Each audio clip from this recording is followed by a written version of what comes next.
US के पास chat GPT है, China के पास है डिपसीक और इंडिया के पास है अपना खुद का सपना 11, जिसमें आजकल हर शाम को भारत का युवा 49 रुपीज लगाकर आईपीएल मैच के लिए अपनी फैंटेसी टीम बनाता है और फिर 3 करोड़ जीतने के मुंगेरी लाल के हसीन सपने देखने लगता है। लेकिन मैच एंड होने से पहले प्रे करने लगता है कि उसने लगाए 49 रुपीज ही उसे वापस मिल जाए। सपना 11, तेरा 11 सर्कल, टीपीएल और भी ना जाने कितने फैंटेसी ऐप्स आज अवेलेबल हैं, जिनके एड्स आपको आईपीएल मैच के दौरान खूब देखने मिलती है, जिसमें कई सारे क्रिकेटर्स और सेलिब्रिटीज़ भी आपको मिल जाते हैं। अब आपने देख ही लिया होगा कि मैं किसी भी ऐप का नाम डायरेक्टली नहीं ले रहा हूँ, क्योंकि अगर मैं किसी ऐप का नाम लूँगा तो शायद ये वीडियो डाउन की जाएगी और जितनी इसकी रीच होनी चाहिए वो नहीं हो पाएगी, और हमारा इन ऐप्स की रियलिटी को एक्सपोज करने का जो मोटिव है वो अधूरा का अधूरा रह जाएगा। लेकिन मैं जानता हूँ कि मैं किन ऐप्स की बात कर रहा हूँ, वो आप समझ गए होंगे। अब इनको प्रमोट करने वाले जो सेलिब्रिटीज़ हैं, क्रिकेटर्स हैं, मोटा पैसा ये आजकल कमा रहे हैं और ये पैसा आपकी खुद की जेब से जा रहा है। देखिए, कुछ ऑथेंटिक वेबसाइट्स के कुछ आर्टिकल्स जो चिक कर इस बात की गवाही दे रहे हैं कि कैसे ये फैंटेसी ऐप्स लोगों को फाइनेंशियली और मेंटली बर्बाद कर रहे हैं।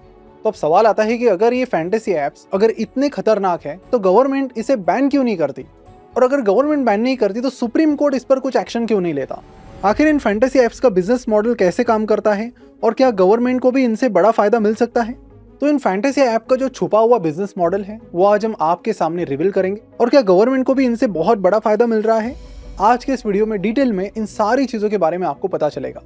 वीडियो एंड तक जरूर देखें, क्योंकि अगर आप इस ऐप के जाल में फंस चुके हो तो उसे बाहर निकलने के लिए और उसकी सच्चाई दिखाने में वीडियो आपके काम आएगा।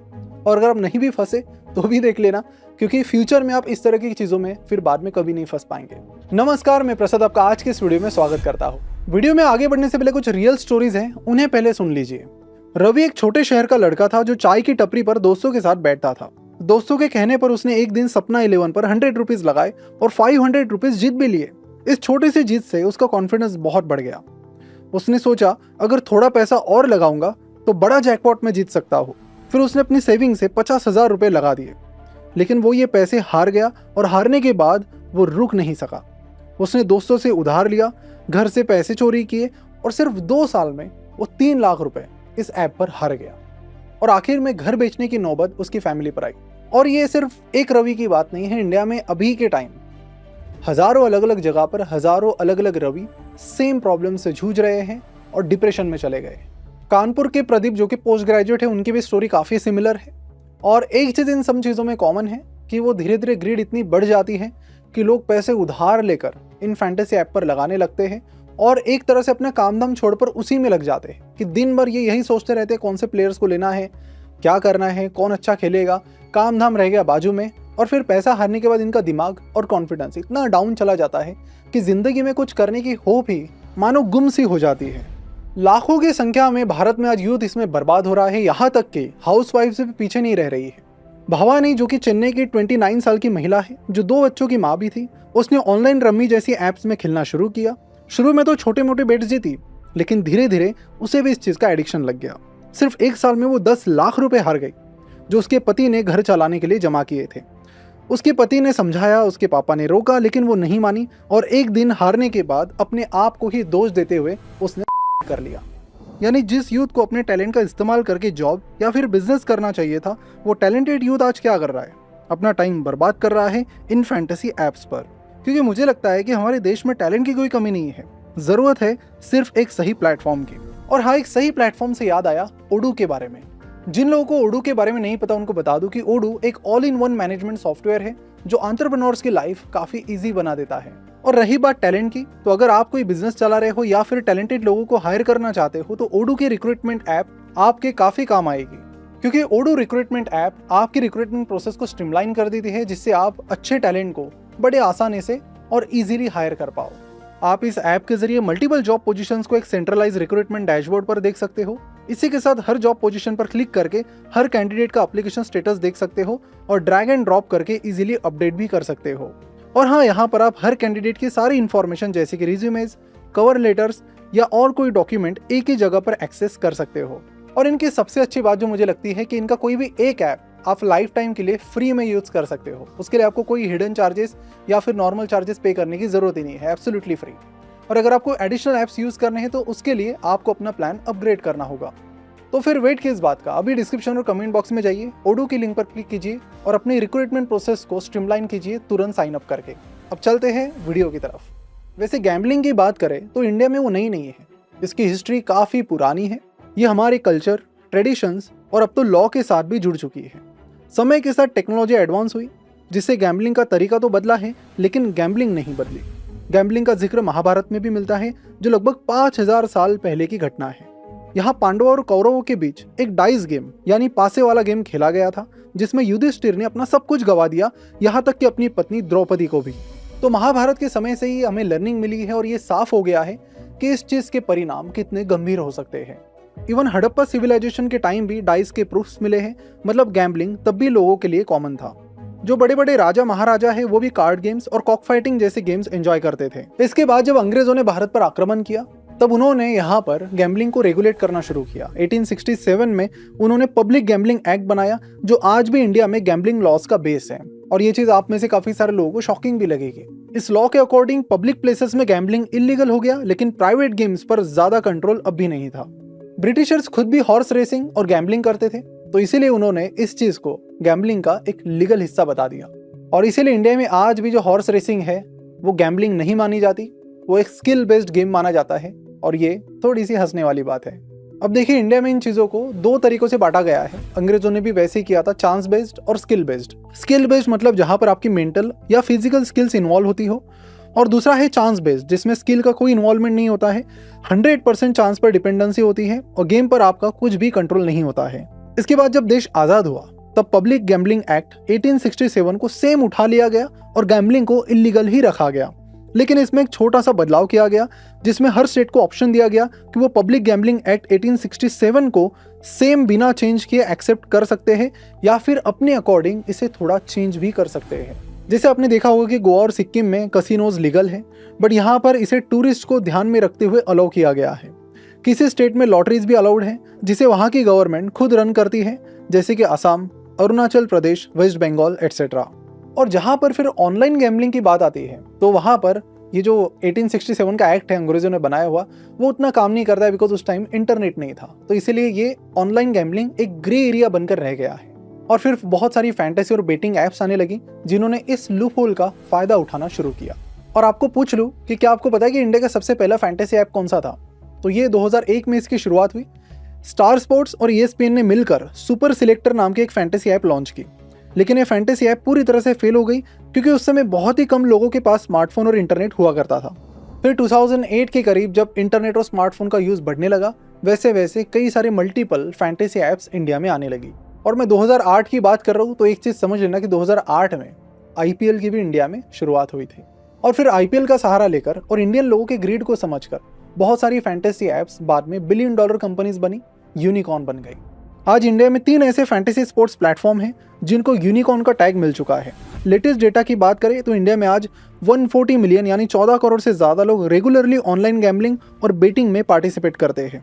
ये नंबर बड़े इवेंट्स यानी IPL के टाइम 37 करोड़ तक चला जाता है। आजकल तो मेरा जो होम टाउन है वहाँ पर भी बहुत सारे लोग, इवनिंग का टाइम हो गया IPL का, तो एक साथ बैठ के मल्टीपल बेट्स लगाकर ये आशा करते हैं कि आज 3 करोड़ उनके खाते में जमा हो जाए। तो चलिए जानते हैं कि इस फैंटेसी ऐप का बिजनेस मॉडल कैसे काम करता है और कैसे यहाँ पर पैसा बनाना आपके लिए ऑलमोस्ट इम्पॉसिबल है। मान लीजिए कि एक फैंटेसी ऐप है जिसका नाम है सपना 11। ये किसी IPL मैच के लिए एक मेगा कॉन्टेस्ट ऑर्गेनाइज करती है जिसमें 50 रुपीज पर पर्सन की एंट्री रखी जाती है और टोटल 1 करोड़ लोग इसमें पार्टिसिपेट करते हैं। तो इस तरह टोटल अमाउंट कलेक्ट हुआ 50 multiplied by 1 crore is equal to 50 crore. इसमें सबसे पहले गवर्नमेंट आती है, कहती है कि जो भी डिपॉजिट अमाउंट है उस पर 28% का GST है तो वो आपको देना पड़ेगा। तो 50 करोड़ में से 14 करोड़ उसमें चले गए, बचे आपके 36 करोड़ रुपीस। अब इस 36 करोड़ में से फैंटेसी ऐप लगभग 20% का अमाउंट यानी लगभग 7 करोड़ प्लेटफॉर्म फी के नाम पर रख लेती है। मतलब अब बचता है 36 - 7 is equal to 29 crore rupees. Government ने अपना भी बना लिया पैसा, फैंटेसी ऐप ने अपना पैसा बना लिया। अब बाकी पैसों का देखते क्या होता है। अब जो 29 करोड़ है ये एक विनिंग अमाउंट है, जो भी बंदा विन करेगा उसे 29 करोड़ रुपीस मिल जाएंगे और इसमें गवर्नमेंट फिर से अपना 30% यानी 8.5 करोड़ के आसपास TDS के तौर पर उसे काट लेती है, यानी कि विनर को मिलते हैं 20.5 करोड़ रुपीस। मतलब कि इसमें अगर सबसे बड़ा विनर कोई है तो आप ही पता कीजिए कौन है, तो गवर्नमेंट को हर मेगा लीग से 14 करोड़ का जीएसटी प्लस 8.5 करोड़ का टीडीएस यानी टोटल 22.5 करोड़ रुपए मिल जाते हैं। और ये सिर्फ एक लीग और एक दिन की मैं बात कर रहा हूँ, पूरे लीग की और सारे दिन की अगर बात करेंगे तो वो नंबर्स आप ही देख लीजिए कितने बड़े होंगे। और क्रिकेट के अलावा और भी स्पोर्ट्स की सर्विसेज ये फैंटेसी ऐप्स आज के डेट में आपको प्रोवाइड करती है। अब होता क्या है कि जो 20 करोड़ है इसमें अलग अलग प्राइजेस दिए जाते हैं, कोई 3 करोड़ का रहता है, कोई 2 करोड़ का, 1 करोड़ का, वगैरह वगैरह। और इसे देखकर जो आम इंसान है उसके मन में लालच आ जाता है कि 49 रुपीज़ तो लगाने हैं, बदले में मिल सकते हैं करोड़ रुपए। और यही रील्स इन्होंने कई बार इंस्टाग्राम और बाकी जगह पर देखी होती है कि किसी बंदे ने अचानक से पैसे जीत लिए, गांव में उसकी चर्चाएं हो रही है, उसने गाड़ी खरीद ली, घर खरीद लिया, तो शायद हमारा सपना भी पूरा हो। और इसी सपने के चक्कर में हर कोई फिर ये करने लगा है। अब ये देखिए इसमें जितने की प्रोबेबिलिटी कितनी है वो थोड़ा समझ लीजिए कि 1 करोड़ टीम्स इसमें है, उसमें से फर्स्ट रैंक आने वाले को 2 करोड़ का अमाउंट मिलेगा। तो आपकी जो 2 करोड़ विनिंग की प्रोबेबिलिटी है वो हो जाती है 1 divided by 1 crore is equal to 0.000001। अब इस प्रोबेबिलिटी को थोड़ा बेटर करने के लिए लोग खुद 3, 4, 5 टीम बनाने लगते हैं, लेकिन उसके बावजूद भी तो शुरुआत की जो 6 जीरोज हैं वो वैसे के वैसे ही रहेंगे। तो विचार करने वाली बात है कि अगर किसी गेम में अगर इतनी कम प्रोबेबिलिटी है तो क्या वो गेम ऑफ स्किल हो सकता है, क्योंकि ये पूरी तरह से गेम ऑफ चांस नजर आ रहा है। तो यहाँ पर एक बहुत ही थीन लाइन है गेम ऑफ स्किल और गेम ऑफ चांस के बीच। अब आप किस तरह से देखते हो उस पर डिपेंड करता है। और रही प्रोबेबिलिटी की बात, तो मुझे लगता है कि करोड़ रुपए जितना उससे ज़्यादा प्रोबेबिलिटी आपकी है कि आप गोवा या किसी छोटे राज्य के सीएम बन जाओ। तो कुल मिलाकर बात यह कि इन ऐप्स में सब लोग कमा रहे हैं, प्लेटफॉर्म कमा रहा है, गवर्नमेंट सबसे ज़्यादा कमा रही है, इन ऐप्स को प्रमोट करने वाले बहुत सारे सेलिब्रिटीज़ इसमें बहुत क्रेजी पैसा छाप रहे हैं। और ये सारा का सारा पैसा कहाँ से आ रहा है, तो आपकी जेब से। तो क्या आप अभी भी सपना 11 खेलना चाहेंगे? तो चलिए उससे पहले और एक इंटरेस्टिंग डेटा आपको शो करता हूँ। FIFS डेलॉइट रिपोर्ट के हिसाब से इंडिया का जो फैंटेसी मार्केट है वो लगभग 50,000 करोड़ का बन चुका है। जहां इंडिया में लगभग सारे स्टार्टअप स्ट्रगल कर रहे हैं प्रॉफिट कमाने के लिए, वहीं पर ये एक ऐसा सेगमेंट है जहां पर लगभग हर कोई बहुत सारा पैसा छाप रहा है और प्रॉफिट भी। और ये तो हम बात करें बस 3-4 लीगल प्लेयर्स की, इलीगल वालों की तो बात ही छोड़िए। महादेव बेटिंग ऐप की केस तो सबको पता ही है। केवल पिछले साल ही स्पोर्ट्स टेक मार्केट ने 26,000 करोड़ का रेवेन्यू जनरेट किया है और फैंटेसी स्पोर्ट इंडस्ट्री इस स्पोर्ट टेक मार्केट में सबसे बड़ा प्लेयर है। तो बिजनेस तो फैंटेसी ऐप्स ने बहुत अच्छा इंडिया में बना लिया। अब आइए ये जानते हैं कि फैंटेसी ऐप्स लोगों को कैसे अट्रैक्ट करती है और एडिक्ट बना देती है। देखिए जो फैंटेसी ऐप्स है ये साइंटिफिकली इस तरह से डिजाइन किए गए हैं कि आपको 100% उससे आदत लगनी ही लगनी है। शुरुआत में ज़्यादातर टाइम यहाँ पर एक छोटी मोटी अमाउंट आप जीत जाएंगे, 10 रुपये, 1000 रुपये। आपके दिमाग में डोपामिन रिलीज होता है। ये एक ऐसा केमिकल है जो आपको खुशी का एहसास दिलाता है, और जब आपको ये खुशी होती है तो आप चाहते हो कि ये खुशी बार बार मिले, और फिर आप बार बार उस गेम को खेलने लगते हो और वहीं से कहानी शुरू होती है।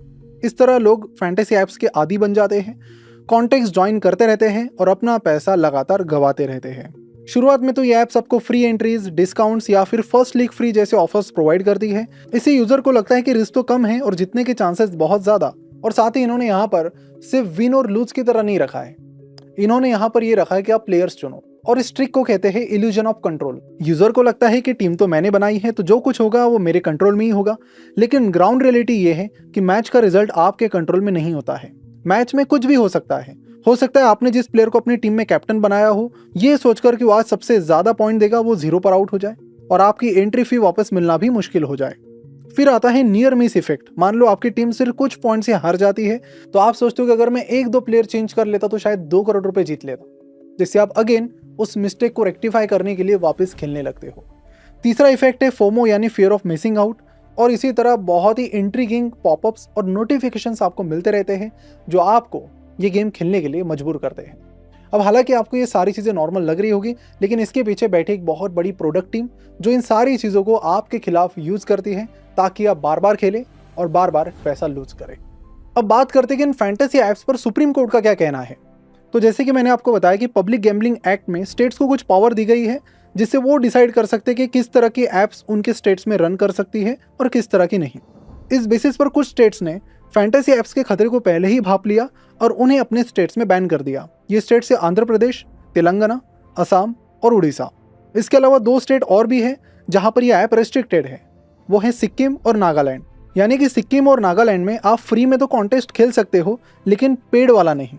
इसके अलावा गुजरात, केरला और राजस्थान में इन ऐप्स के अगेंस्ट लोगों ने कुछ पिटीशंस फाइल की हुई है जिस पर अभी डिसीजन आना बाकी है। इसके अलावा इंडिया के जो बाकी स्टेट्स है वहाँ पर ये ऐप्स काफ़ी सक्सेसफुली चल रही है।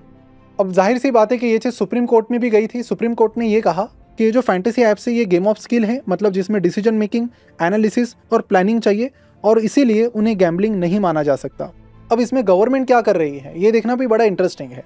गवर्नमेंट भी ये बात जानती है बिल्कुल वैसे ही जैसे कि सभी जानते हैं कि smoking is injurious to your health, पर गवर्नमेंट उसे बैन नहीं करती, हर बार उस पर टैक्सेस बढ़ा देती है और डब्बे पर यह लिखना कंपलसरी कर देती है कि smoking is injurious to health. Similarly fantasy app पर भी गवर्नमेंट ने टैक्सेस बढ़ाए हैं और उसे अभी 28% पर लाया है, और फैंटेसी ऐप के एडवर्टीजमेंट में ये डिस्क्लेमर देना कंपलसरी कर दिया है कि इसमें वित्तीय जोखिम हो सकती है और इसकी आदत भी आपको लग सकती है। तो कंक्लूजन में मैं ये बताऊंगा कि इससे बचने का जो सबसे बड़ा तरीका है वो है सेल्फ अवेयरनेस। खुद को आपको समझना पड़ेगा, अदरवाइज आपको भी ग्रीड रहेगी और आप हमेशा इसमें सिर्फ पैसों का नुकसान नहीं है, इसमें मेंटल स्ट्रेस भी है, टाइम पास है, करियर आपका बाजू में रह जाएगा, आप दिन भर यही कर रहे हो, करियर आपका पूरा खराब होने के चांसेस बहुत इसमें ज़्यादा है। बहुत सारे 18 साल के कम वाले बच्चे भी आजकल अपने पेरेंट्स या किसी और के आईडी यूज़ करके इन ऐप्स को इस्तेमाल कर रहे हैं और शाम को मैच के टाइम फटाफट फैंटेसी ऐप पर अपनी टीम बना रहे हैं और पैसा गंवा रहे हैं। थोड़ा रियलिटी में झांक कर देखिए, प्रोबेबिलिटी की अंडरस्टैंडिंग कीजिए और उसके बाद अपनी डिसीजन लीजिए।